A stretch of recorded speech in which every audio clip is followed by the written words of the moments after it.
రైతు సోదరులకు నమస్కారం. Welcome back to our channel Rajagri info. మీరు ఈ వీడియోలో చూపిస్తున్న విధంగా కొత్త చిగుర్లు వచ్చిన వెంటనే ఇమీడియట్గా స్ప్రే చేసుకోవాల్సి ఉంటుంది.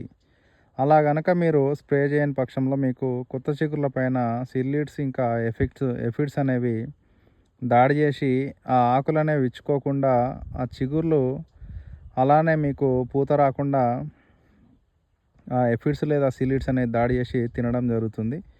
కాబట్టి మీరు కొత్త చిగుళ్ళని గమనించిన వెంటనే ఇమ్మీడియట్గా ప్రొఫినోస్ హైపర్ లేదా ప్రొఫినోఫాస్ దాంతోపాటు నీమ్ ఆయిల్ వేసి స్ప్రే చేసుకోండి. చాలామంది రైతులు డోసేజ్ కూడా ప్రాపర్గా ఫాలో అవ్వట్లేదు.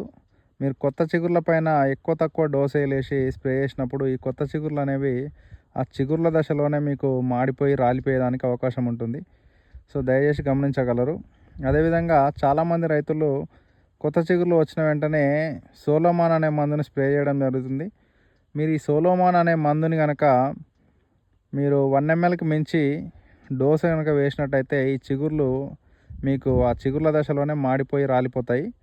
సో మీరు సోలోమాన్ కనుక స్ప్రే చేసే టైంలో మ్యాక్సిమం ప్రొఫినోస్ హైపర్ చేయండి.